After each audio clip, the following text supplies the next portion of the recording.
లేకపోవడం అనేది లేదు. ఏ ప్రారంభించాడు చూడండి తర్వాత శ్లోకం. నత్వేవాహం జాతు నాశం నత్వం నేమే జనాధిపాః నచైవ న భవిష్యామః సర్వే వయమతఃపరం. ప్రారంభం సబ్జెక్ట్ ఏమనుకున్నాం, 3 భాగాలుగా చేసుకున్నాం కృష్ణోపదేశాన్ని. మొదటిది ఏమిటి? ఆత్మానాత్మ విచారం. ఆ శీర్షిక కింద మనం పెడుతున్నాం. ఇక్కడ చెప్తున్నది ఏంటంటే నత్వేవాహం అంటే నతు ఏవ అహం అంటే నేను ఒకప్పుడు నా ఆసం నతు ఏవ, నేను ఒకప్పుడు లేను అనేది లేదు. అంటే నేను ఇది వరకులో లేను అనడానికి లేదు, ఇది వరకు ఉన్నాను నేను.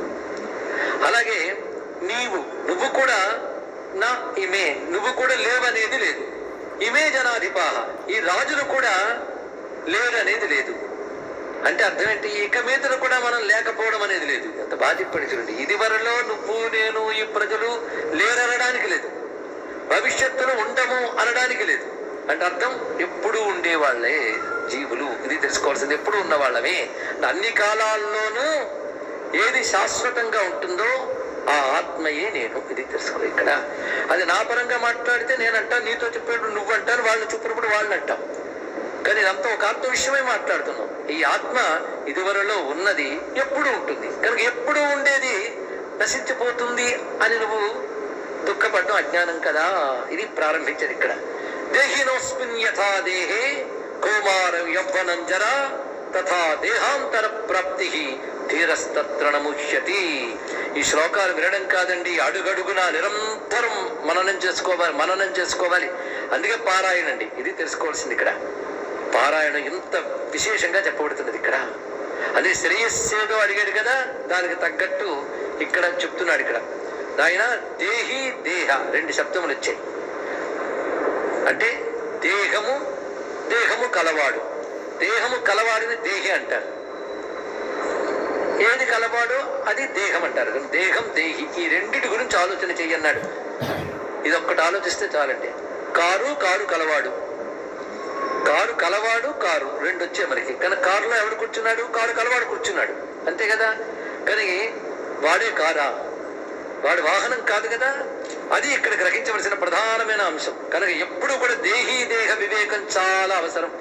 ఇక్కడ అనాత్మ దేహం, దేహి ఆత్మ, అక్కడి నుంచి ప్రారంభిస్తున్నాడు. ఇక్కడ ప్రతివాడు విచారణ ఎలా చేసుకోవాలో చక్కగా చూపిస్తున్నాడండి. ఇక్కడ ఇందులో తత్వనిర్ణయ బుద్ధి కలిగిన పండితుడు యాడవడు అని చెప్పిన పండితుడు అనే శబ్దానికి తత్వనిర్ణయ బుద్ధి కలవాడు అర్థాన్ని చెప్పుకున్నాం కదా. ఇప్పుడు చెప్పబోతున్నది ఏమిటంటే దేహినోస్మిన్. ఇది చాలా ముఖ్యమైనటువంటి అంశం అండి ఇక్కడ. ఎందుకంటే ప్రశ్న ఎలా వేయాలో చూడండి ఇక్కడ. ఇప్పుడు నువ్వు దేహంతో ఉన్నావా, దేహం లేకుండా ఉన్నావా అని ప్రశ్నిస్తే ఏం చెప్తాం? మామూలుగా మాట్లాడదాం, శాస్త్రం కాదు. దేహంతోనే ఉన్నాను. వెంటనే అడుగుతాయి, ఈ దేహం నీకు ఎలా వచ్చింది చెప్పండి. ఒక్కసారి ఎప్పుడైనా ఆలోచించామా? ఆలోచించండి అంతే. గీత చెప్పింది, అది చెప్పింది, నువ్వు ఆలోచించు, నువ్వేంటో తెలుసుకో. ఈ దేహం నీకు ఎలా వచ్చింది? కొంచెం శాస్త్రము తెలిసిన వాళ్ళు ఏం చెప్తారండి? దేహం ఎలా వచ్చింది తెలియదండి అమ్మా. వెనుక జన్మల్లో చేసుకుని పుణ్యపాప కర్మల వల్ల దేహం వచ్చింది. అంటే వెనుక జన్మల్లో చేసావు కదా, అప్పుడు ఉండి చేసావా లేక చేసావా? అంటూ నువ్వు ఉన్నావుగా. అప్పుడు ఎలా ఉన్నావు? కర్మలు చేసినప్పుడు దేహం ఉందా లేదా? ఉంది కదా. ఏమైంది? ఆ దేహం పోయింది, మరొకటి వచ్చింది. కనుక ఇది తెలుసుకో. కనుక కర్మలు చేస్తూ దేహం తెచ్చుకుంటూ దేహాలు మారుతున్నావు, మారకుండా నువ్వు ఉన్నావా లేదు? ఇది ఆలోచించవలసినటువంటి అంశం అండి. ఇది ఆలోచించవలసిన పద్ధతి. అంటే దేహం లేకపోతే కర్మలు ఎలా చేస్తావు? కనుక నేనున్నాను, దేహం ఉంది, కర్మలు చేశాను. ఆ దేహం ఎలా వచ్చింది? దానికి వెనక జన్మల్లో చేసింది వెళ్ళేలాగా. అంటే మారుతూ వస్తున్న దేవి, దేహాలు మారుతున్నాయి. దాన్ని ఆధారం చేసుకుని కర్మలు చేసుకుంటూ వస్తున్న నువ్వెవరు? ఈ ప్రశ్న వేసుకో. అప్పుడు మారుతూ వస్తున్న నువ్వు అలా వస్తూనే ఉన్నావు కనుక నువ్వు నిత్యుడు అని తెలిసిపోయింది.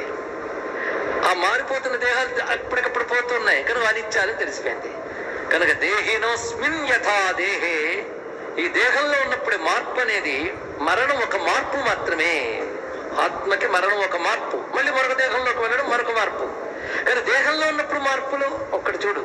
మార్పును నువ్వు అర్థం చేసుకోగలిగితే మరణం అనే మార్పును కూడా తెలుసుకోగలవు. ఇక్కడ మరణం గురించి ఆలోచింపజేసి, నీ గురించి నిన్ను ఆలోచింపజేసి జీవిత లక్ష్యం చెప్పడమే వేదాంతం యొక్క స్వభావం. అంటే కఠోపనిషత్తు అలాగే ప్రారంభమవుతుంది. ఎవడు అక్కడ కూర్చుని అదే మొదలు పెట్టాడు తెలుసుకోండి. ఇక్కడ మరణం అంటే భయం, చావు అంటే చచ్చే భయం. అవునా లేదా? చచ్చే భయం దేని పట్ల? చావు పట్లే. కానీ అదేమిటో ఆలోచించు, భయపడతావేమిటి? చావని వాడు నువ్వని తెలుసుకో. చచ్చేది నువ్వు అనుకుంటున్నావు, కానీ చచ్చే దేహాలలో చావని దేహి ఉన్నాడు. అందుకే దేహినోస్మిన్ యథా దేహే కౌమారం యవ్వనం జరా. ఈ విధంగా దేహిన అంటే దేహము కలవాడైన జీవాత్మకు అస్మిన్ దేహే, ఈ దేహంలోనే ఎన్ని మార్పులు కనబడుతున్నాయో చూడండి, ఆలోచించండి. కౌమారం, యవ్వనం, జర. ఈ మధ్య ఒకరు వృద్ధాప్యం వచ్చేసిందని మానసిక వికారం పెట్టేసుకుంటున్నారు. తన ముందే ఎంతలో వృద్ధులు ఉన్నారు, ఎంత చూసే కూడా ఇప్పుడు మార్చగలరా? మార్చలేరు. కానీ దుఃఖం దేని వల్ల వచ్చింది? దేహ తాదాత్మ్యం వల్ల. మార్పు చూస్తూనే ఉన్నావు, కానీ ఇందులో దేనితో నువ్వు ఐడెంటిఫై అవుతావు? అర్జున, నువ్వు చిన్నప్పుడు ఏం చేసావు ఆలోచించు. చిన్నప్పుడు నేను మా అన్న వాళ్ళందరితో ఆడుకున్నాను. నువ్వు ఇప్పుడున్నావా? అది జ్ఞాపకం ఇప్పుడు నీకు, అది నీకు లేదు. సరే, యవ్వనంలో ఓహో యుద్ధాలు చేశాను, స్వర్గానికి వెళ్ళాను, ఇది చేశాను అది చెప్తావు. కానీ ఫలానా మార్గశిర శుద్ధ త్రయోదశి ఏకాదశి అంటే భగవద్గీత పుట్టినరోజు, ఇవాళ మార్గశిర శుద్ధ ఏకాదశి నువ్వు చెప్తున్నా. గత మార్గశిర శుద్ధ ఏకాదశి ఏంటి? జ్ఞాపకం లేదు. అంటే జ్ఞాపకం లేదు, కానీ జ్ఞాపకం లేదని చెప్పి నువ్వున్నావు కదా. సంఘటన గుర్తు లేకపోయినప్పటికీ అప్పుడు నేనున్నాను అనే స్ఫురణ ఉంది. దాన్ని ఏ సంఘటనతో కలుపుతావు? నేనున్నాను అంతే. ఇక్కడ నేనున్నాను అనేది ఎప్పుడు ఉన్నది. మార్పు అనేది దేహంలో కలుగుతుంది.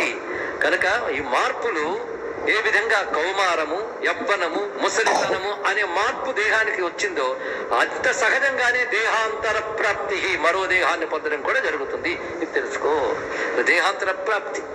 కానీ మొట్టమొదటి ఏం చెప్పాడంటే, నువ్వు గాని నేను గాని వీళ్ళు గాని లేకపోవడం అనేది లేదు. లేకపోవడం అనేది లేదనడంలో అందం ఉందండి. ఎందుకంటే అలా తిప్పి చెప్పడం, ఎప్పుడు ఉన్నామంటే అయిపోతుంది కదా. అంటే లేకుండా పోతామేమో అనుకుంటున్నావు కనుక నేను అలా చెప్పాల్సి వచ్చింది. లేకపోవడం అనేది లేదు అలా చెప్తూ, ఎలాగైతే దేహంలో మార్పు ఎంత సహజమో కనుక సహజమైన మార్పుని యాక్సెప్ట్ చేయను. ఎందుకంటే you cannot change the change, అంతే కదా. మార్పును నువ్వు మార్చలేవు కనుక మార్పుని గమనించు. నువ్వు మారని వాడు తెలుసుకో. అయిపోయింది. ఎంత బాగుందండి ఇక్కడ. మారేది దేహం, నేను మారను. అయ్యో యవనం పోయిందంటే ఒకటి ఎవడు ఏడుస్తుంది, పర్వాలేదమ్మా మళ్ళీ పుడతావు, మళ్ళీ యవనం వస్తుంది, మళ్ళీ ఏడుపులు వస్తాయి. ఎలా వస్తాయండి? ఏడుస్తున్నా కదా, మళ్ళీ వస్తాడు భగవంతుడు. ఏడుస్తుంటే ఎవడు ఇస్తాడు? మళ్ళీ కావాలా? మళ్ళీ ఏడుస్తున్నా ఇచ్చేస్తాడు. జాగ్రత్త. మళ్ళీ పుట్టుక, మళ్ళీ చావు, మళ్ళీ ఇవన్నీ ఇచ్చేస్తాడు. ఎందుకది? కనుక నువ్వు చావకుండా పుట్టకుండా ఉండాలి అంటే చావకుండా పుట్టకుండా ఏదుందో అది నువ్వని తెలుసుకో. ఒకటే మార్గం అండి ఇక్కడ. అది ఇప్పుడు చిన్నదే. ఏది చావదో ఏది పుట్టదో అది నువ్వు తెలుసుకుంటే నువ్వు చావు పుట్టవు. ఏది చస్తుందో ఏది పుడుతుందో అది చావకుండా పుట్టకుండా ఉండాలనుకోవడం తప్పు. పుట్టడం, పెరగడం, తరగడం, చావడం సహజమైన ఒక మార్పు. అది దేనికి? దేహానికి ఉంది, దేహికి కాదు. కానీ దేహినోస్మిన్ యథా దేహే, ఈ దేహంలో ఉన్న జీవుడికి ఈ దేహమనందు కౌమారము, యవ్వనము, ముసలితనము ఎలాంటిదో దేహాంతర ప్రాప్తి, మరో దేహాన్ని పొందడం కూడా అలాంటిదే సుమా అని చెప్తూ, ఇది దేహ లక్షణం. ఈ దేహంతో అనుభవించే విషయములు పోనీ అవేనా ఎప్పుడు ఉండిపోతాయా అంటే, ఇవాళ నచ్చిన వస్తువు రేపు నీకు నచ్చట్లేదు, అది గమనించుకో. మరి దేనికోసమని? దేహ లక్షణం ఇది. దేహంతో అనుభవించే పదార్థ జాతం, ఎంత పదార్థ జాతమైనా ఇదేనండి. దేహంతో అనుభవించే పదార్థాలు మీరు ఎంత క్లాసిఫై చేసినా 100 ఏళ్ళు కాదు, మరో 300 ఏళ్ళు భగవంతుడు మీకు ఆయువిచ్చినా మీరు అనుభవించే పదార్థాలన్నా ఇదే. ఐదే అంటాడు ఏంటండి ఈయన? మీకు రేపు లిస్టులు రాసి తెమ్మంటే నేను 5,000 రాసిస్తానండి అన్నాడు. మీరు 5,000 రాసినా నేను 5 క్లాసిఫై చేస్తాను. శబ్ద, స్పర్శ, రూప, రస, గంధ, అంతే కదా. ఈ 5 మరొకటి కాదు. ఇక్కడ ఈ 5 కోసం 5 అనుభవించడమే జీవితం అని అనుకుంటున్నాం. అవునా లేదా? శబ్దము, స్పర్శ, రూప, రస, గంధములు ఈ అనుభవాలే. ఈ అనుభవాల కోసమే మనం ఎల్లవేళలా కూడా తాపత్రయపడుతున్నాం. పొద్దుట్లు లేచిన దగ్గర నుంచి ఇవి మనకు అనుకూలంగా ఉండడం కోసం, వీటిలో ప్రతికూలమైన వాటిని తొలగించుకోవడం కోసం. అంటే శబ్ద, స్పర్శ, రూప, రస, గంధాల్లో ఏవి మనకి ఇష్టం ఉండవో అవి తొలగించుకునే ప్రయత్నం, ఏవి మనకి ఇష్టమో సమకూర్చుకునే ప్రయత్నం. ఇదే జీవితం అంతా చేస్తున్నాం. అవునా లేదు? ఇక్కడ కానీ అవి ఎలా ఉన్నాయంటే, మాత్రా స్పర్శాస్త కౌంతేయ శీతోష్ణ సుఖద కదాహ ఆగమాపాయనో అనిత్యాహ తాం స్థితిక్షస్వ భారత. ఎంత చక్కటి బోధండి. నాకు అక్కర్లేదండి, అక్కర్లేదండి సుఖపడు. బోధ పండిత సుఖపడతాం. అందులో ఈ బోధ అందుకోసం, నిజమైన ఆనందం కోసం ఈ బోధ. అంతేగాని ఇందులో మంత్రం ఉపదేశించట్లేదు కృష్ణుడు. తెలుసుకోండి. మంత్రం ఉపదేశిస్తున్నాడా? నీకు మంత్రం చెప్తాను, శోకవాహం నుంచి బయటపడాలంటే చెవిలా ఇయ్యు, దీనికి ఇన్ని లక్షలు జపం చేయి, ఇన్ని లక్షలు హోమం చేయి, ఇన్ని లక్షలు క్షేత్రర్పణం చేయి, ఇంత దానం చేయి, నీకు సిద్ధి వచ్చేస్తుంది అన్నాడండి ఇక్కడ. ఎందుకంటే ఆనందం మంత్రం వల్ల రాదు, కర్మల వల్ల రాదు, జ్ఞానం వల్ల మాత్రమే వస్తుంది. ఆ జ్ఞానం కలిగించాలి ఇక్కడ. ఇలాంటి గీతను పట్టుకుని ఒక శ్లోకం చదివి స్వాహాను హోమం చేసి గీతా హోమం చేశానంటే నేను చెయ్యొద్దనట్లేదు, కానీ అక్కడెక్కడ అగ్నిలో వేయడం కాదు, నీ ఆలోచన అగ్నిలో వేయి, శ్లోకాన్ని మననం చేయి, అప్పుడు దీని యొక్క ప్రయోజనం ఏమిటి? ఇందులో చెప్తున్న మంత్రం ప్రతి ఆ పదాన్ని ఇక్కడ విశ్లేషించడం జరుగుతుంది. నిన్న ఒక అధ్యాయం మొత్తం పూర్తి చేస్తాం, ఇవాళ 2వ అధ్యాయంలో శ్లోకం ఒక్కొక్కటి, పైగా కృష్ణుడు చెప్పిన మాటల దగ్గరే మనం వ్యాఖ్యానిస్తున్నాం. గమనించండి ఇక్కడ, ఎందుకంటే ప్రతి శ్లోకం ఒక సూత్రం, ప్రతి శ్లోకం అత్యంత ముఖ్యమైనటువంటిది. ఇందులో ఇంత తీవ్రంగా గింజుకుంటూ వ్యాఖ్యానిస్తూ ఉంటే జాలిపడైనా ఒకటైనా శ్రద్ధగా పెట్టారని ఆశ. ఏ ఒక్కటి గట్టిగా పట్టుకున్నా తరించిపోతామండి, అంత విషయం. అందుకే మాత్రా స్పర్శాస్తు కౌంతేయ శీతోష్ణ సుఖ దుఃఖదా. మాత్రా స్పర్శాస్తు, మాత్ర స్పర్శ, మాత్ర మాత్ర అనే మాట ఇప్పుడు విన్నారా? 7 మాత్రలు అంటే టాబ్లెట్స్ కాదు, డోస్ అని అర్థం అండి బాబు. డోస్ పరిమితి అని అర్థం. ఇక్కడ మాత్రలు, మాత్రలు అంటే అర్థం ఏంటంటే కొలుచున్నది అని అర్థం. మీయంతే అభిశబ్దాదైతి మాత్ర అని నిర్వచనం చెప్పారు భగవత్పాల్ వారు. అంటే లోకంలో ఎన్నో శబ్దాలు ఉంటాయి, కానీ నువ్వు చెవితో వింటావు. ఇది చెవితో విన్నదే శబ్దం, నీ కంటితో చూసేదే రూపం.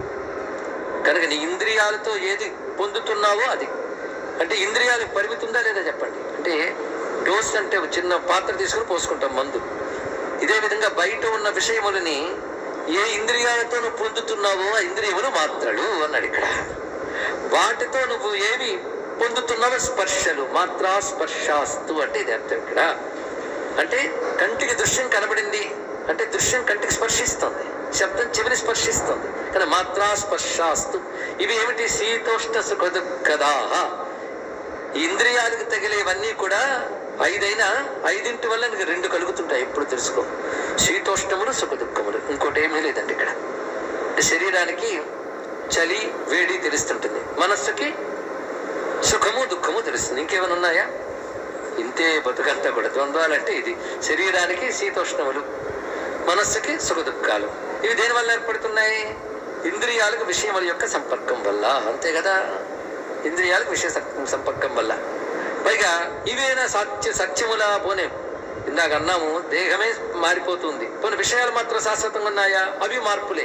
ఆగమోపాయనో నిత్యాహ, అవి ఆగమ అపాయన అనిత్యాహ. ఇది అర్థములు. నువ్వు ఇంద్రియాలతో అనుభవించే విషయములన్నిటికీ మొత్తం 3 లక్షణాలు ఉన్నాయి. వస్తూ ఉంటే పోతూ ఉంటాయి. అవునా లేదా? మొన్నటికి మొన్న అబ్బో ఈ వేసవి భరించలేమండి, వేసవి భరించలేమండి అన్నారా లేదా? అంటే ఇంద్రియములనేటువంటి చర్మం అనేటువంటి ఇంద్రియానికి వేడి అనే స్పర్శ తగిలి మీరు తట్టుకోలేపారు. అబ్బో ఈ వేసవి ఎప్పుడు వెళ్ళిపోతుందా అని ఎదురు చూశారు. చలికాలం వచ్చింది, ఆహా ఓహో చాలా బాగుంది, పెరిగిపోయింది. అప్పుడు ఏమనిపించింది? శీతోష్ణములు. అవునా లేదా? పోనీ ఆ వేడి అలా ఉందా? వెళ్ళిపోయింది. ఇది ఎలా ఉంది? ఇది వెళ్ళిపోతుంది. కనుక శీతోష్ణ సుఖ దుఃఖాలు. ఇవాళ ఒక సంఘటన జరుగుతుందండి, దుఃఖం కలిగించకుండా ఆవేశపడిపోయి పరిష్కరించేయాలని కోపం తెచ్చుకుని 4 తిట్టి ఎంత చేస్తాం? చెయ్యకపోయినా అది అలుగుపడిపోతుంది వాళ్ళది. కానీ ఇవన్నీ చేయడం వల్ల కొత్త దుఃఖం వస్తుంది. అవునా లేదా? ఇవాళ మహాకోపంతో ఎవడో ఏదో నీకు ఇష్టం లేని చేశాడని 10 తిట్టాం. అప్పుడు కాస్త ఊరుకునుంటే అది రేపటికి ఎలాగో పరిష్కరింపడుతుంది. నువ్వు 10 తిట్టడం వల్ల ఇప్పుడు 100 తిట్టి అది ఇంకా సమస్య కింద మారింది ఇక్కడ. వస్తూ ఉంటే పోతూ ఉంటే ఇది బాగా తెలుసుకో. ప్రతిదీ కూడా ఆగమోపాయనో అనిత్యాహ. వస్తూ ఉంటూ పోతూ ఉంటే వాడిని ఏమనాలి? అనిత్యములు అంటారు. దీనికి సంబంధించి ఇంకా బాగా అర్థం కావాలని కథ చెప్తారండి. ఈ కథ భారతంలో లేదు కానీ ఉందనుకుంటే బాగుంటుంది. ఉపదేశం అంతా కథలో ఉంది. ఒకసారి పాండవులు వనవాసం చేస్తున్న కాలం అది. కృష్ణ పరమాత్మ పలకరించడానికి వెళ్ళాడు వాళ్ళందరినీ. పలకరించిన తర్వాత ధర్మరాజు కృష్ణుడు వెళుతూ ఉంటే, కృష్ణ నువ్వు జగద్గురువు కదా, ఎన్నో మంత్రాలు ఉన్నప్పటికీ కూడా గురువుగారు ఏ గురువు కనబడ్డా మంత్రం అడిగిడో ఒక అలవాటు ఉంటుందండి. ఏం చేస్తాం, బాగుపడి ఉన్న మంత్రాలు ఇచ్చేయడు. కానీ ఎవడు వచ్చినప్పుడు మాత్రం మంత్రం ఇచ్చేస్తాడేమో చేసేద్దాం. ఇది దీనితో ఇంతమంది గురువులు ఇన్ని మంత్రాలు నాశనం. అడుగుతున్నాడు, కృష్ణుడి దగ్గరికి వెళ్ళి అడిగాడు. కానీ కృష్ణుడే వీళ్ళకి ఇష్టమైన గురువు అనుకోండి. ఇంకెవరి దగ్గర? ధర్మరాజుకి మాత్రం 1000 గురువులు లేరు. కృష్ణుడే అన్ని. గురువైనా ఆయన, మిత్రుడైనా ఆయనే, బంధువు అయినా ఆయనే, సర్వం ఆయనే. ధర్మరాజు అంత ఉత్తమ శిష్యుడు. అయితే ఇంకా వ్యాసుడు గురువు కాడా, మరొకడు గురువు కాడా అంటే కృష్ణుడు ఈయన దగ్గర ఉపదేశం తీసుకుంటే తీసుకున్నాడు అంతే. కనుక ధర్మరాజుకి మాత్రం కృష్ణుడే గురువు. ఆయన దగ్గర లేకపోయినా ఆయన ఉన్నాడని ధైర్యంతోనే బ్రతికేశాడు ధర్మరాజు. అలా బ్రతికేస్తున్నాడు కనుక ఎప్పటికప్పుడు కృష్ణుడి దగ్గరికి వెళ్ళాడు. ఆ వనవాస కాలంలో ఉన్నప్పుడు కృష్ణ పరమాత్మ పాండవులను పలకరించడానికి వెళ్ళాడు. తర్వాత కృష్ణుడు అన్ని కబుర్లన్నీ అయిపోయి ధైర్యం చెప్పి వెళ్ళిపోతుంటే, రథం ఎక్కుతుంటే ధర్మరాజు ఎవరు చుట్టూ లేకుండా చూసి, కృష్ణ ఒక మాట, ఏదైనా మంత్రం ఇస్తావా అన్నాడు. అంటే కృష్ణుడు కూర్చోబెట్టి, ఇస్తాను, ఇది చాలా ముఖ్యమైన మంత్రం, ఎప్పుడు పెడితే అప్పుడు మాత్రం తీయకు, చదవకు, నీకు బాగా తట్టుకోలేని ఆనందం కలిగిన, తట్టుకోలేని దుఃఖం కలిగిన అప్పుడు మాత్రమే ఈ మంత్రం చదువు అని కాగితం మీద రాశాడండి. అలాగే అనుకున్నాడు. ఎప్పుడో మానసికంగా ఆలోచిస్తున్నాడు. పైగా ఒంటరిగా కూర్చున్నాడు కదా, ఏవో ఆలోచిస్తూ. మనం అనుకుంటాం పనుల్లో పడితే బాధలని, ఏదో పనికిమాలిన పనైనా చేస్తుంటే శాంతి అండి. వీడు శాంతంగా ఉంటాడు, ఇంకోటి శాంతిగా ఉంచుతాడు. వీడు బిజీగా ఉండడం వల్ల 10 మంది క్షేమంగా ఉంటారు, వీడు గాలి ఉంటే 10 మంది తింటారు. అది ఒకటి. కానీ ధర్మరాజు అలాంటి వాడు కాడు. కానీ ఏవో ఆలోచిస్తూ బాధపడిపోతూ, బాగా బాధ కలిగితే మంత్రం చేసుకోమన్నారు కదా, నిప్పాడండి. ఏమిటిందంటే ఆగమోపాయనో నిత్య. దీని అర్థం అంటే ఇది ఇలాగే ఉండదు, అది మంత్రం. ఇది ఇలాగే ఉండదు, ఇంతకంటే గొప్ప మంత్రం మరొకట్లేదు. ఇది ఎప్పుడు పెట్టుకోండి. బాగా దుఃఖం కలిగింది చూసుకున్నాడు, ఇది ఇలాగే ఉండదు. ఇంక ఎంత హాయి అండి, చెప్పింది ఆవిడ గురుగారు. కనుక దుఃఖం అంత తీవ్రంగా వచ్చింది, ఇది ఇలాగే ఉండదు అనగా కనుక చూస్తూ కూర్చున్నాడు. ఒక ఆయన వస్తాడు కానీ 2 నిమిషాలు తిట్టిపోతాడు, మీరేం పట్టించుకోకండి ఆవిడని చెప్పాడు అనుకోండి, వాడు తిడుతూ ఉన్నా మనం మౌనంగా ఉంటాడు. 2 నిమిషాలు వెళ్ళిపోతాడు కదా అని. ఇక్కడ వాడు ఉండి ఇంకా తిడతాడని భయంతో మనం బాధపడతాము, కానీ 2 నిమిషాలు వెళ్ళిపోతాడంటే మనం ఏం అనుకోం. అదేవిధంగా ప్రతిసారి బాగా సుఖం కలిగి పొంగిపోతున్న సమయంలో మళ్ళీ చూశాడు, ఇది ఇలాగే ఉండదు. కనుక సుఖానికి పొంగిపోవడం అహంకరించడం లేదు, దుఃఖానికి పొంగిపోవడం అహంకరించడం లేదు. కాబట్టి ఆ రెండిటి ఎఫెక్ట్ వీరి మీద లేకుండా వీడిగానే ప్రశాంతంగా ఉన్నాడు. ఇది తెలుసుకోవాల్సింది. అది ఆగమోపాయనో నిత్యా అనే మాటలో ఉన్నటువంటి. ఎందుకంటే మాత్రాస్పర్శాస్తు కోతి, ఏమి అందమైన బోధండి నిజంగా ఆలోచిస్తే. అందుకే పాశ్చాత్యులు మనకంటే ఏకాగ్రంగా విన్నారు గనక, పైగా వాళ్ళు వెతుక్కున్న పుస్తకాలు వేటుల్లో ఎంత అద్భుతమైన వాక్యాలు లేవు గనక అద్భుతంగా చెప్పాడు కృష్ణ పరమాత్మ జ్ఞానాన్ని అని వాళ్ళు ఆశ్రయించి నమస్కరించుకున్నారండి. మనకు అద్భుతాలు అలవాటైపోవడం వల్ల నవ్వుతూ వింటాం, కునుకుతూ వింటాం, అజాగ్రత్తగా వింటాం. వాళ్ళు విని ఎంత మెచ్చుకున్నారు. ఏం అద్భుతమైనటువంటివి ఇప్పుడు చెప్పిన ఈ శ్లోకములన్నీ అంత అందంగా ఉన్నాయి. 3 శ్లోకాలు ఇప్పటి వరకు మనం పరమాత్మ చెప్పినవి. అశోచ్యానన్వశోచస్త్వం ప్రజ్ఞావాదాంస్త భాషసై గతాసో నగతాసోశ్చ నానుశోచంతి పండితాః నత్వేవాహం జాతు నాసన్ నత్వన్నేమే జనాధిపాః నచైవా న భవిష్యామః సర్వే వై మతఃపరం దేహినోస్మిన్ యథా దేహే కౌమార యవ్వనంజర తథా దేహాంతర ప్రాప్తి ధీరస్తత్ర ముహ్యతి. కనుక మార్పు చెందే లక్షణాలు ఉన్న వాటికి అలవి అడవకూడదు. మార్పు చెందని ఆత్మ గురించి అసలు ఏడవనక్కర్లేదు. కనుక ఏడవకూడని వాటి గురించి ఎందుకు ఏడుస్తావు అని చెప్పడంలో అర్థం ఉంది. ఇక్కడ యం హి న వ్యధయంత్యేతే పురుషం పురుషర్షభ సమ దుఃఖ సుఖం ధీరం సమృతత్వాయ కల్పతే. నువ్వుగా ఉండు. ఇది గొప్ప ఉపదేశం అండి. ఇంతకంటే ఫిలాసఫీ ఇంకేమున్నది? నువ్వుగా ఉండు. నువ్వుగా ఉంటే అర్థం ఏంటి? నువ్వుగా ఉండంటే బయట సంఘటన బట్టి నువ్వు మార్పులు తెచ్చుకుంటున్నావు. నేను సుఖంగా ఉన్నాను, దుఃఖంగా ఉన్నాను భావం దేనివల్ల కలుగుతుంది? బయట సంఘటన బట్టి. బయట సంఘటన వల్ల మారుతున్నావు, కానీ సంఘటన వేరు, నువ్వు వేరు. నువ్వుగా ఉండు అంతే. ఇక్కడ ఇది తెలుసుకో.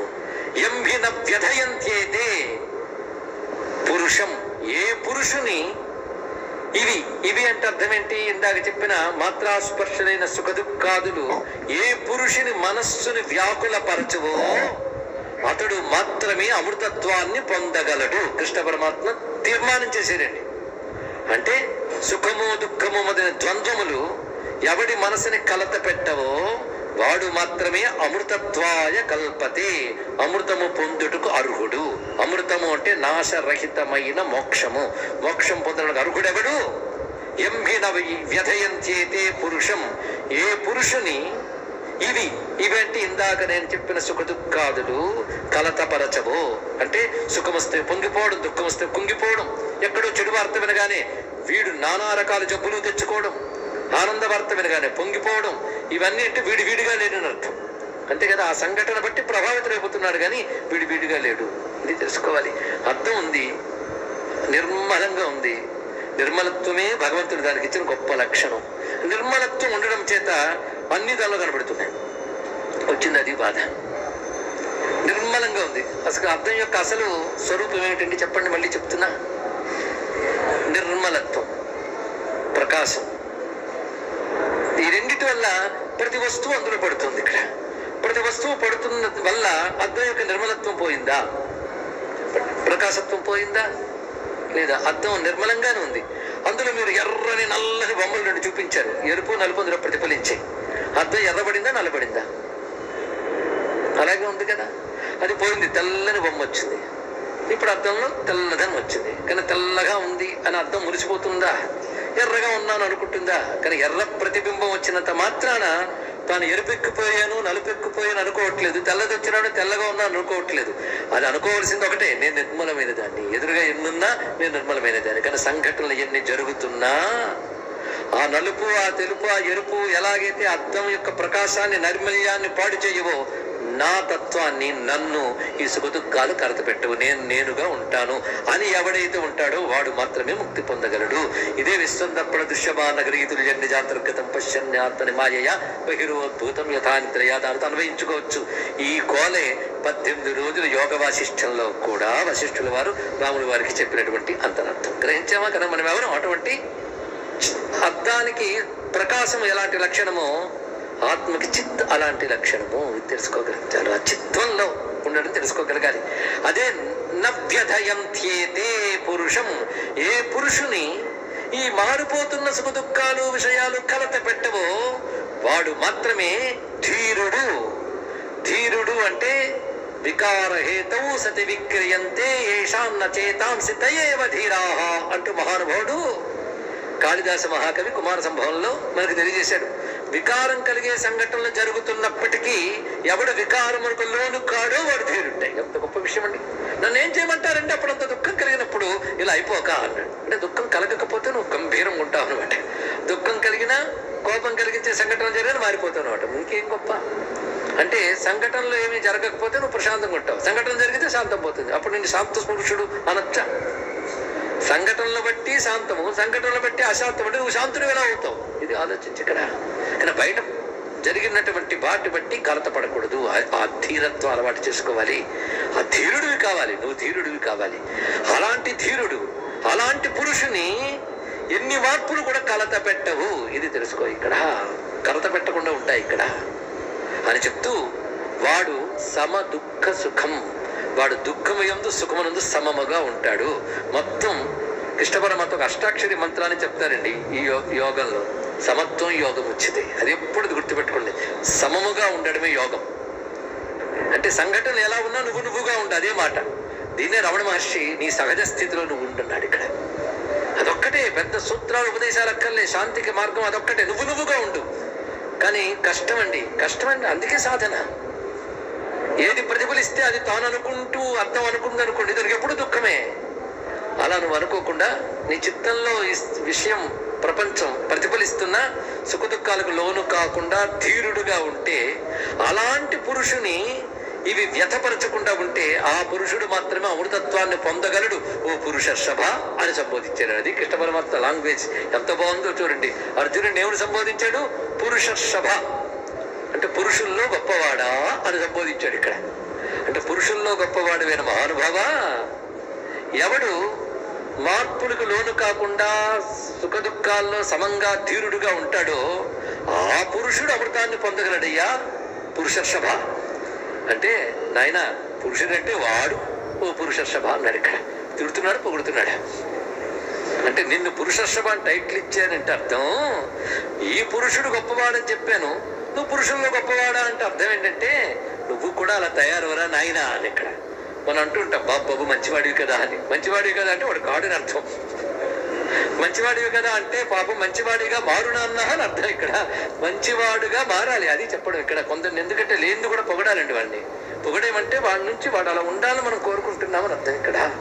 అదే మీరు మంచివాళ్ళండి, కఠినంగా ఒక్క మాట్లాడరండి అంటే మీరు కఠినంగా మాట్లాడకండి అని చెప్పడం ఇక్కడ.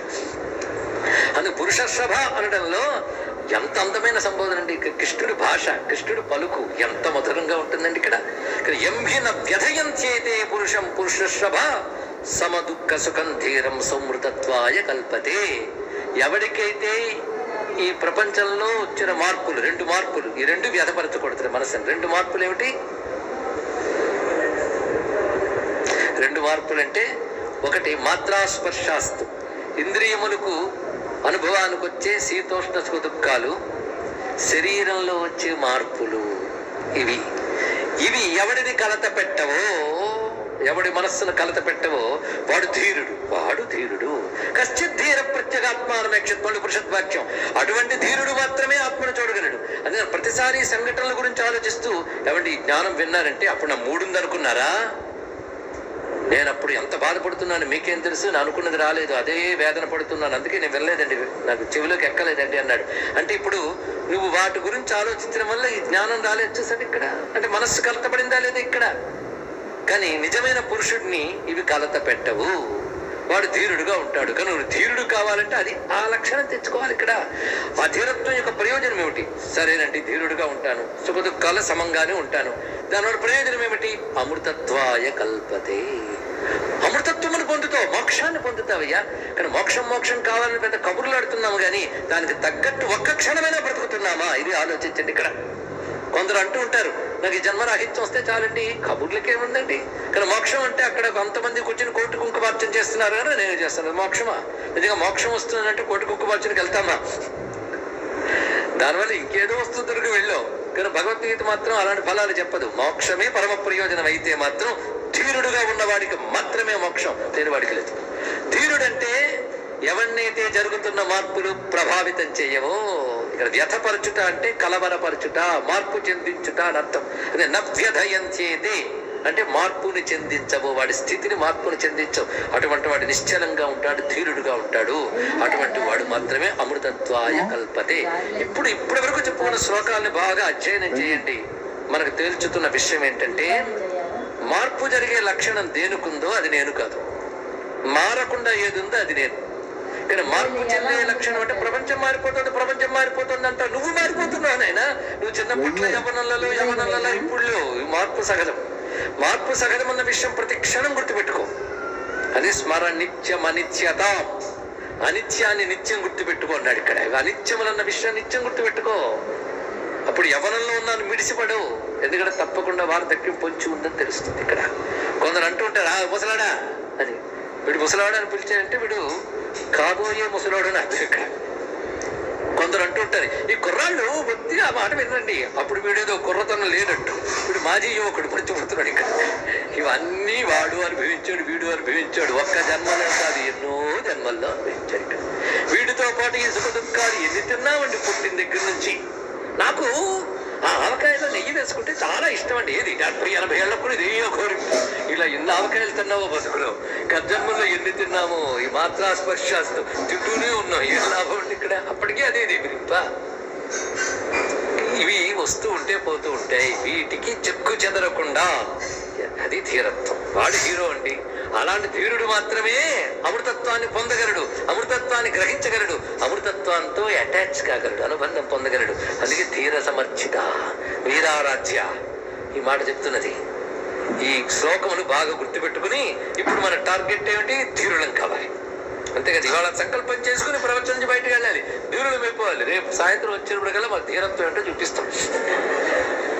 మంచిదే, ఆ ధీరత్వం తెచ్చుకుని ప్రయత్నించండి, ఇది చాలా గొప్పదండి. అదేగాని రేపు సాయంత్రానికి మీరు వంట తీసుకురండి అన్నాం అనుకోండి, సులభం అనుకుంటాం. కానీ బయటకు వెళ్ళాలి, వస్తువులు కొనాలి, చెయ్యాలి, పైగా అనుకూలించాలి, రుచి రావాలి. బయట వస్తువు అవసరం ఉంది వంట చేయడానికి. ఇప్పుడు చెప్పిన ధీరత్వం పొందడానికి బయట వస్తువులు అవసరం లేదు, ఇది మార్చుకుంటే చాలు. ఎంత సులభం అండి ఏది చెప్పడం. కానీ దీనినే ఇప్పుడు సాధించే ప్రయత్నం చేయాలి. కనుక ఇప్పుడు చెప్పిన ఈ శ్లోకములు ఒక్కసారి మనం పాఠంలా చెప్పుకొని అధ్యయనం చేసుకుని రేపు తర్వాత శ్లోకముల్లోకి కొనసాగించుకుందాం. ఇదంతా స్వామివారు మొట్టమొదటి చెప్తున్నది. దుఃఖం పోవడానికి ముందుగా సర్వజనులకి సర్వజీవులకి సాధారణమైనటువంటి తాను కాని దానిని తాననుకునుట, తానేమిటో తెలియకుండా ఉండుట అనేటువంటి మోహాన్ని తొలగిస్తున్నాడు. ఇది ముందు తొలగించి స్వధర్మాన్ని అధర్మం అనుకునే మోహాన్ని తర్వాత తొలగిస్తాడు. ఆ తర్వాత ఆదర్శ పురుషుడే స్థిత ప్రజ్ఞని చూపిస్తాడు. ఇది క్రమం. దీనితో సాంఖ్యయోగాన్ని అధ్యయనం చేయండి. ఇప్పుడు నిత్యానిత్య వస్తు వివేకము, ఆత్మానాత్మ విచారము అని చెప్పబడుతున్నటువంటి అశోచ్యానన్వశోచస్త్వం ప్రజ్ఞావాదాంశ్చ భాషసే గతాసూ నగతాసూశ్చ నానుశోచంతి పండితాః నత్వేవాహం జాతునాశం నత్వం నేమే జనాధిపాః నచైవ న భవిష్యామః సర్వే వయమతః పరం దేహినోస్మిన్ యథా దేహే కౌమారం యవ్వనంజర తథా దేహాంతర ప్రాప్తి ధీరస్తత్ర న ముహ్యతి మాత్రాస్పర్శాస్తు కౌంతేయ శీతోష్ణ సుఖదుఃఖదాః ఆగమాపాయనో నిత్యాః తాం స్థితిక్షోమః భారత యం హిన వ్యధయంత్యేతే పురుషం పురుషర్షభ సమదుఃఖ సుఖం ధీరం సౌమృతత్వాయ కల్పతే. 11 నుంచి 15 వరకు చెప్పిన 5 శ్లోకాలు హృదయస్థం చేయండి. ఇందులో ధీరత్వానికి సూచన ఒక్క వాక్యం చెప్పాడు, గమనించండి. 14 శ్లోకంలో ఆగమాపాయనో నిత్యాః తాం స్థితిక్షస్వ భారత, అక్కడుందండి పాయింట్, అది పట్టుకోవాలి. తాం తితిక్షస్వ. ఈ సుఖము దుఃఖము ఇవి ఎప్పుడు ఉండేవి కావు, వస్తూ పోతుంటాయి. మరి వస్తూ పోతూ నేనేం చేయాలి? తితిక్షస్వ, క్షమ వహించి ఉండు, అది చెప్పాడు ఇక్కడ. తితిక్ష ఇది మనకి సాధన చతుష్టయ సంపత్తిలో తితిక్ష అనేది చాలా ప్రధాన. నిత్యానిత్య వస్తు వివేకము తితిక్ష. తితిక్ష చెప్తున్నాడు. తితిక్ష అంటే క్షమ కలిగి ఉండుట, సహనము వహించి ఉండుట, ఇది చాలా అవసరం. అయితే సహనంలో కూడా అనేక రకాలు ఉన్నాయండి. కొంతమంది పేదలు చలి తట్టుకోలేక బయట అలా పడి ఉంటారు, వాళ్ళు సహనం వహించినట్టు అనిపిస్తుంది. ఈ సహనం వేరు, శాంతితో కూడిన క్షాంతి కావాలి ఇక్కడ. అంటే నీ విచార రూపమైనటువంటి ఎరుకతో కూడిన సహనం, ఇది చాలా అవసరం. అందుకే సుఖదుఖాలు కలుగుతున్న క్షమ వహించి ఉండాలి. నువ్వు ఆవేశాలకు లోను కాకూడదు. మనోవికారం కలిగితే స్వస్థితి తెలియదండి. మనస్సులో కోపం గాని క్రోధం గాని ఇత్యాది వికారాలు రాగానే స్వస్వరూపం తెలియబడుతుంది. ఇక్కడ స్వస్వరూపం తెలియబడాలంటే ఇవి అనగాలి అంటే ఈ మార్పులకు లోను కాకుండా తితిక్ష, క్షమను అలవాటు చేసుకో. క్షమ అలవాటైతే క్రమంగా నవ్యధయంచేతే ఈ జరుగుతున్న మార్పులు నీ మనస్సును కలతపరచకపోవడం వల్ల నువ్వు సమదుఃఖ సుఖదుఖాల సమంగా ఉంటావు. అప్పుడు ధీరుడు అవుతావు. ధీరత్వంలో మోక్షాన్ని పొందుతావు. ఇది క్రమం. కనుక ఇప్పుడు సాధనకు కావలసిన మహావిషయములు మనకు 2 అందే. నిత్యమేదో అనిత్యమేదో చెప్పాడు. అనిత్యానుకున్న లక్షణం వస్తూ పోతూ ఉండడం, మార్పు చెందడం.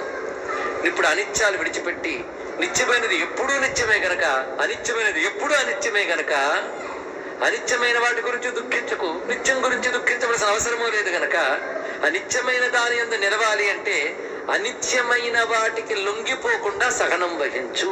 తితిక్షస్వ. కనుక సాధన బాహ్య వస్తువులు లేదు, నీలో ఉన్నది. ఇది తెలుసుకోవాల్సింది. ఆ తితిక్షస్వ అంతా అక్కడ ఉందండి. అది క్షమ, అదే క్షాంతి, ఆ తితిక్ష. అందుకే సాధన చతుష్టయ సంపత్తిలో అన్నీ చెప్పి తితిక్ష అనేది ప్రధాన గుణంగా చెప్పారు ఇక్కడ. క్షమ లేని వాడికి ఏదీ రాదు, తెలుసుకుంటారు. లౌకిక ప్రయోజనం నెరవేరాలన్నా సహనం ఉండాలి, క్షమ ఉండాలి. అది క్షమ వహించు, తితిక్షస్వ. కనుక జీవితంలో సుఖమో దుఃఖమో వస్తూ ఉంటే పోతూ ఉంటాయి, క్షమ వహించు. ఇది ఎవరికి చెప్పాలి? చెప్పండి. మాకు చెప్పారు కదండి. జీవితంలో సక్సెస్ కావాలనుకున్న ప్రతి వాడికి ఇదే పాఠం అండి. మీరు చిన్నప్పుడు పిల్లలకి చెప్పండి. చిన్నప్పుడు పిల్లలకి ఇది చెప్తే వాడు సుఖమో దుఃఖమో వస్తే కుంగిపోయి అల్లరి చిల్లరగా తిరగకుండా క్షమ వహించడం వల్ల వాడు అందులో విజయం సాధించగలడు. అంతేగాని ఇవాళ నాకేదో ర్యాంక్ రాలేదు కనుక చచ్చిపోతాను, అనుకున్న సాధించలేదు కనుక ఇంకేదో అయిపోతాను, లేకపోతే అనుకున్న సాధించడానికి వంచన చేస్తాను, అవినీతి చేస్తాను, జోలికి వెళ్ళడు. అవునా లేదు? చూడండి, అదే భగవద్గీత సరిగ్గా అర్థం చేసుకుంటే పరమార్థం దాకా అటుంచి వ్యవహార జీవితంలోనే చక్కగా బ్రతకగలం. అవునా లేదా? ఆలోచించండి ఇక్కడ. ఎందుకంటే జీవితంలో మార్పులు సహజం. It's practical fact. అంతే. ప్రాక్టికల్ గా ఉన్న సత్యాన్ని చూపిస్తున్నాడు భగవంతుడు. అదే వేదాంతం కాదు. ఏ సుఖ దుఃఖాలు వేదాంతంలో ఉన్నాయా? ఎక్కడున్నాయి? చుట్టూ జీవితంలో ఉన్నాయి. జీవితం పుస్తకాల్లో లేదు. జీవితాన్ని అర్థం చేసుకోవడం పుస్తకాల్లో ఉంది. కానీ వస్తూ ఉంటాయి. ఆగమోపాయనో నిత్యాహ. వస్తూ ఉంటే పోతుంటాయి. తాం స్థితిక్షస్వ భారత. హే భారతుడా అంటే భరతవంశ సంజాతుడా, భారతుడా అంటే జ్ఞానమునందు ఆసక్తి కల ఓ శిష్య, తాం స్థితిక్షస్వ. తితిక్ష వహించు. ఇది ఎప్పుడు కూడా. అందుకే పిల్లలకు కూడా నేర్పాలండి. కానీ మన పిల్లకి క్షమ నేర్పట్లేదు. వాడు ఎక్కడ కోపగించుకుంటాడో అని చిన్నప్పటి నుంచి వాడికి కావాల్సిన సమకూర్చుకుంటున్నాం. మన చిన్నప్పుడు ఎంత కష్టపడ్డామో, కానీ పిల్లలకి మాత్రం వాడికి ఎండకన్నెరగకుండా పెంచుతున్నాం, అవునా లేదా? వాడికి పుట్టిన దగ్గర నుంచి ఏసీలు, వాడిని కావాలంటే మనం కారులో దింపుతాం, వాడు కూడా నడవనివ్వం. దీనివల్ల వాడు ఏమవుతుంది? వ్యాయామం లేదు, సహనం కోల్పోతున్నాడు, కానీ మానసికంగా శారీరకంగా బలహీనుడు అవుతాడు. తెలుసుకోండి, ఇక్కడ క్షమ అనేది ఇహానికి పరానికి కూడా కావాల్సింది. అమృతత్వాయ శాశ్వతానందమునకు ధీరత్వమే మార్గము, ధీరత్వానికి సహనమే మార్గము. ఎందుకంటే నువ్వు సహనం వహించకపోయినా మార్చేదేమీ లేదు, మారిపోతూనే ఉంటుంది. నువ్వు క్షమ వహించు, ఇది చాలా గొప్పది. సృష్టిలో మహాత్ములు అందరూ తయారయ్యారంటే క్షమ వల్లే. వాళ్ళకి ఒకటే ప్రపంచం, మనకి ఒకటే ప్రపంచం. వాళ్ళకో ప్రపంచం, మనకో ప్రపంచం భగవంతుడు సృష్టించలేదు. రమణ మహర్షికి, రామకృష్ణ పరమహంసకి ఒక జగత్తు, మీకు నాకు మరొక జగత్తు ఇచ్చాడు భగవంతుడు. అందరికీ ఒకటే ప్రపంచం. కానీ వాళ్ళది తితిక్షస్వ, ఆ వివేకముతో 10 అన్నాం ఇక్కడ. ఆత్మానాత్మ వివేకం అంటే తితిక్షస్తుందండి. మారే లక్షణం ఉన్నవన్నీ అనిత్యములు, మారనిది నిత్యం. ఆ వివేకంతో తితిక్ష వహించితే వాడు క్రమంగా సమస్థితికి వెళతాడు. సమస్థితి ఉన్నవాడు ధీరుడవుతాడు, ధీరుడైన వాడు అమృతత్వాన్ని పొందుతాడు అని చెప్పిన కృష్ణ పరమాత్మకి నమస్కరిస్తూ సర్వం శ్రీకృష్ణ చరణారవిందార్పణమస్తు. స్వస్తి స్వస్తి ప్రజాభ్య పరిపాలయంతాం న్యాయేన మార్గేణ మహీం మహీషాః గోబ్రాహ్మణ